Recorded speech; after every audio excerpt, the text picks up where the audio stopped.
All right, we'll start with Mason Williams.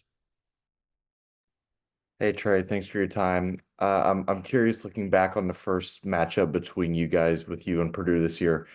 When you look at that film, kind of what sticks out to you and what have you kind of targeted in practice this week to kind of rectify that kind of performance happening again? Um, I think just looking back on, there's a lot of things that we have to clean up if we want to be able to compete with them. I mean, there's many things where even like them just playing harder than us. That was the biggest thing I thought. They wanted it more in that first game we played. But I think just cleaning up some things on offense and doing some different things. Obviously, they shot the ball pretty well, and Zach had a great game, but I think just playing harder and cleaning up some things on the offensive end. Go William, then Daniel. Hey Trey, thanks for the time. We've heard Woody kind of talk about it, but I don't really remember you ever mentioning it. What does crazy man Trey Galloway mean to you? Um, that's just a funny nickname that coach gave me. Uh, like the first year we were together, just because my hair is kind of when I'm out there playing, it's kind of going crazy a little bit. But like, I think just interrupting things on the defensive end and doing certain things that are kind of just he considers crazy, which is funny. But they kind of all just took it and ran with it. It's pretty cool. Daniel, then Jack. Yeah, Trey, it looked like you and Trace had a little reunion last night. What was that like for you watching him play? And then like I guess what have your conversations looked like so far with him this year?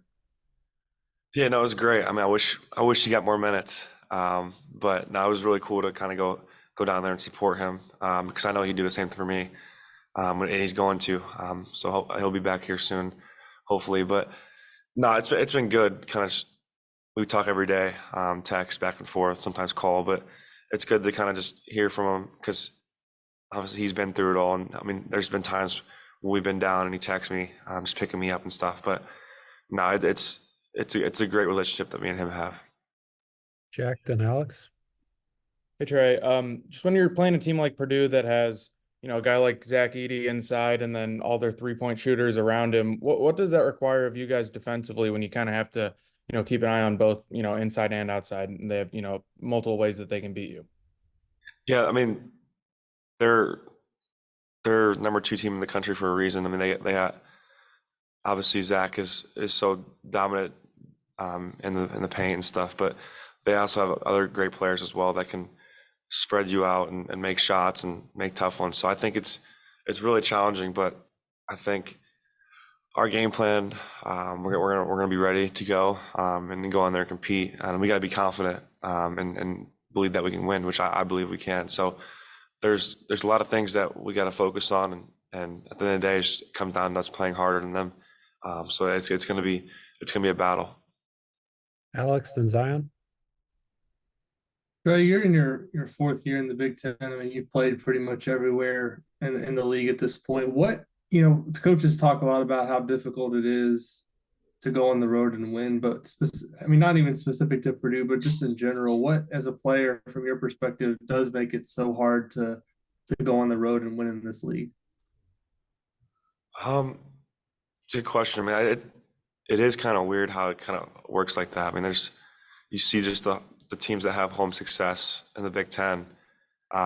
It's just I think just the adjustment of the home crowd compared to away crowd. I don't really know. I mean, I think it's just been like that for so many years, and I don't know why it is, but I think just the teams that can really focus for 40 minutes on the road are going to find ways to get wins because there's little room for error when you go on the road because obviously home teams are always going to find ways to make runs and get the crowd behind them. But if you can go on there and kind of just weather the storm and then be in it with the last 4 minutes to go, I think there's a high chance for teams on the road to go win. Zion, then Mike. Trey, after the first Purdue game, you mentioned how you guys just picked up a lot of unnecessary fouls, and that kind of led to you falling behind. I was wondering, how do you strike the balance between playing with energy and effort, but not just playing recklessly and fouling?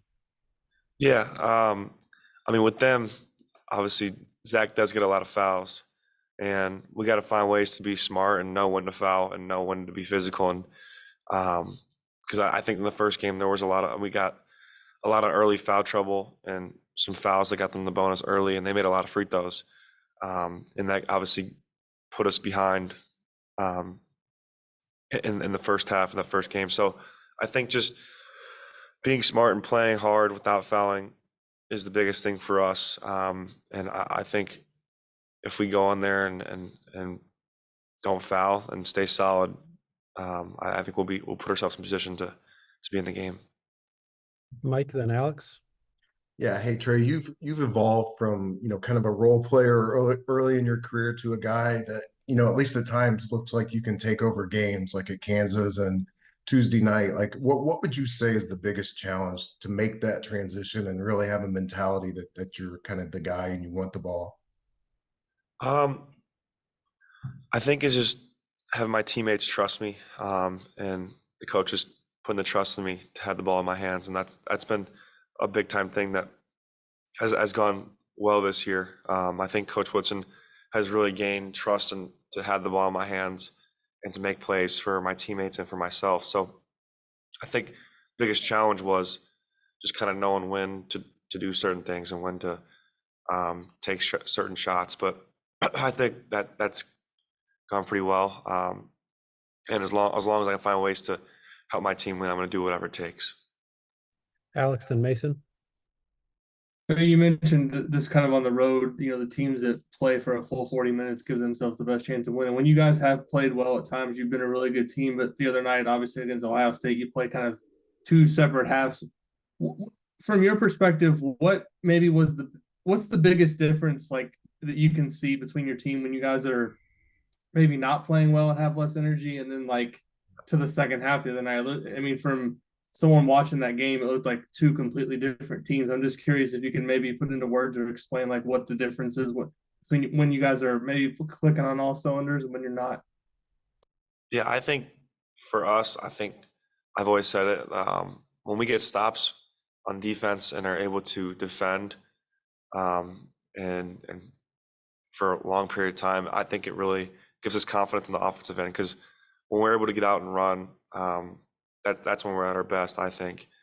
So I think just getting stops on defense, and we did on the second half, we really locked in, and I think that was the thing that we were trying to focus on, because we were giving up way too many easy points, and we were able to really come together and find ways to get stops in the second half, and then that led to easy offense for us, and we really started to flow a lot better because our confidence on defense gave us confidence on offense.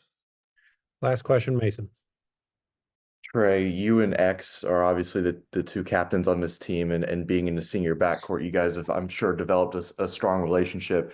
During some of the anthems now, when X has his arm in his brace, you kind of got your arm wrapped over his shoulder. Just can you kind of delve into a little bit of the relationship and how you're kind of supporting him through his injury process? Yeah, I mean, it's definitely difficult for him, and we all know that, because he wants to be out there competing with us.